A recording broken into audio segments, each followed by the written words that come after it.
티타임의 감초 같은 코너 위클리 티 시간입니다. 자, 오늘은 비바람을 몰고 다니는 여자입니다. 이만희 컨설턴트 나오셨습니다. 안녕하십니까? 안녕하십니까? 네, 오늘은 또 어떤 재미있는 이슈를 갖고 오셨습니까? 네, 첫 번째 이슈는 문자 메시지가 사실상 무료화될 것이라는 계획이 밝혀지면서 사실상 무료화 될 것이다. 네, 한참 그렇습니다. 싸우더니 네. 어떤 내용입니까? SK텔레콤을 비롯한 국내 이동통신 사업자가 11월 중순부터 RCS라는 서비스를 출시할 예정입니다. RCS요? 예, RCS라는 게 무엇이냐면 이 통합 커뮤니케이션 서비스라는 뜻입니다. 리치 커뮤니케이션 수트라고 불리는 것이고요. 예를 들어 동영상을 시청하면서 동시에 문자 메시지를 보낼 수 있다거나 파일도 공유를 할 수가 있고요. 이것이 결국에는 이동통신사가 카카오톡을 비롯한 모바일 메신저 앱의 대항마로 내세우고 있는 서비스이고요. 사실 지난 7월부터 이 출시 계획이 발표가 되었었지만 기존처럼 요금을 받을 것이냐 아니면 받지 않을 것이냐가 계속 논란이 되고 있었습니다. 근데 결국에는 이 SK텔레콤 관계자가 돈을 받으면 이 카카오톡하고 경쟁을 할 수가 없기 때문에 결국은 이 무료로 서비스를 하겠다라는 판단을 내렸다라고 밝혔고요. 그래서 이 문자 메시지를 RCS 서비스를 사용하는 사용자가 문자 메시지를 보낼 경우에는 무료로 이제 문자를 보낼 수 있게 된다는 것을 의미합니다. 특히나 이제 국내에 출시되는 이동통신사들이 출시하는 스마트폰에 기본적으로 이 RCS 서비스가 탑재가 되게 되고요. 그러면은 SMS 요금은 더 이상 사용자들이 낼 필요가 없어지기 때문에 연간 한 1조 원 정도로 추정되는 그 이동통신 업체 SMS 매출 중에서 한 수천억 원 이상이 그 매출이 줄어들 것으로도 예상이 되고 있습니다. 한편 이 카카오톡 같은 경우에 카카오 스토리라든지 게임하기 같은 기능을 최근 출시를 하면서 승승장구하고 있지 않습니까? 네네. 특히나 이 창사 2년 7개월 만에 처음으로 흑자로 전환을 했습니다. 카카오 같은 경우는. 게임 때문이죠? 그렇죠. 아무래도 게임하기를 통해서 얻은 매출이 굉장히 크고요. 어쨌든 이렇게 카카오의 성장세가 두드러지고 있는 상황에서 과연 이동통신사들이 내세우고 있는 새로운 이 차세대 모바일 메시징 서비스인 RCS가 얼마나 시장에서 각광을 받을 수 있게 될지 이러한 구도에 좀 관심이 많이 모아지고 있습니다. 자, 그리고 뭐 있습니까? 네, 두 번째 소식은 구글 플레이에 앱이 등록된 개수가 70만 개를 돌파를 했다는 소식입니다. 지난 7월에 애플의 앱스토어에 등록된 앱의 개수가 70만 개를 돌파를 했거든요. 네. 그러니까 이제는 거의 구글의 플레이 스토어나 애플의 앱스토어가 거의 아주 비슷해진 수준이라고 볼 수가 있겠죠.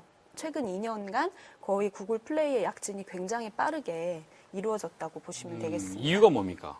거의 비슷해진 이유로 전문가들은 이런 그 원인을 꼽고 있는데요. 가장 이제 특징적인 것은 안드로이드 같은 경우에는 굉장히 개방적인 정책을 펴고 있습니다. 네. 개발자들이 누구나 쉽게 와서 등록을 할 수 있는 정책을 하고 있고 반대로 애플 같은 경우에는 폐쇄적인 정책을 하고 있습니다.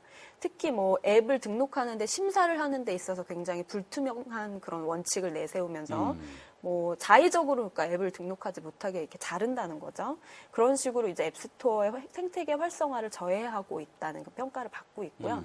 특히나 최근에 이제 국내 이슈가 된 것은 앱스토어를 그러니까 애플에서 심의하는 과정에 규정을 하나를 추가를 했습니다. 근데 그게 뭐냐면 본인의 앱 이외에 다른 앱을 사게끔 하거나 판촉을 하는 앱을 거부하겠다 이런 규정을 추가를 했습니다. 누군가가 떠오르는데? 네, 그래서 카카오 같은 경우에 카카오톡 게임하기에서 다른 어떤 게임 앱을 소개를 하는 그런 기능을 제공을 하는 거잖아요.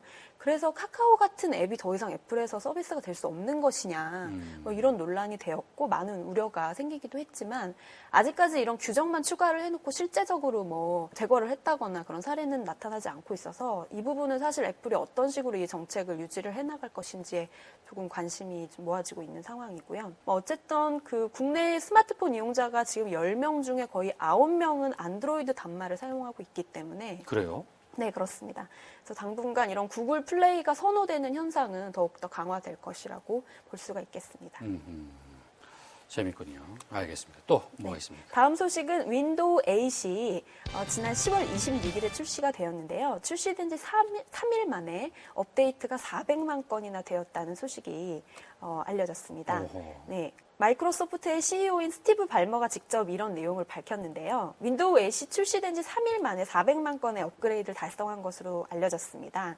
그래서 지난 7월에 사실 애플이 그 맥 컴퓨터의 운영체제인 마운틴 라이언을 출시를 한 지 4일이 돼서 300만 건을 돌파한 것으로 나타났었거든요. 네. 그래서 이것보다 오히려 더 빠른 속도로 많은 업그레이드를 기록한 것으로 나타나서 마이크로소프트 입장에서는 그 윈도우 8의 초기 수요가 굉장히 경쟁사의 제품보다 많게 나타났다는 것이 아주 반가운 그런 소식이라고 할 수가 있겠죠. 그렇지만 좀 내부적으로 들여다보면 초기 시점에서 발생한 그런 판매량이 많다고 해서 꼭 성공했다고 평가를 할 수는 없잖아요. 그런 것 때문에 조금 더 두고 볼 필요가 있는 것이고, 또한 마이크로소프트가 사실 PC용 OS 시장에선 애플보다 시장 점유율이 굉장히 많거든요. 네. 그렇기 때문에 단순히 그냥 절대적인 수치만을 비교해가지고는 오히려 애플보다 더 업그레이드된 수요가 낮은 것으로까지 볼 수가 있고, 때문에 이제 외신에서는 마이크로소프트가 그 초기 판매량이 인상적인 수준이 아니다, 실망스러운 수준이다, 뭐 이런 평가를 내리고 있는 것이고요. 네, 아시겠지만 윈도우 8 같은 경우에는 태블릿 PC에서부터 터치로 조작하는 그 가벼운 노트북이나 고해상도 화면의 데스크탑 컴퓨터까지 동일한 OS를 사용할 수 있게끔 만들어져 있거든요. 그래서 이것은 결국에는 그 PC 시장에서의 경쟁력을 많이 확보하고 있던 마이크로소프트 입장에서 모바일 시장으로 좀 더 경쟁력을 가지고 나가고자 하는 전략상의 일환의 작업이라고 할 수가 있겠죠. 모바일 시장에서는 이미 뭐 구글이나 애플이 시장을 양분을 하고 있는 상황이기 때문에 마이크로소프트가 뭐 얼마나 그 시장 구도를 흔들 수 있을지는 조금 더 지켜볼 필요가 있을 것 같습니다. 자, 오늘도 여러 가지 이슈 고맙습니다. 네, 고생하셨습니다. 감사합니다.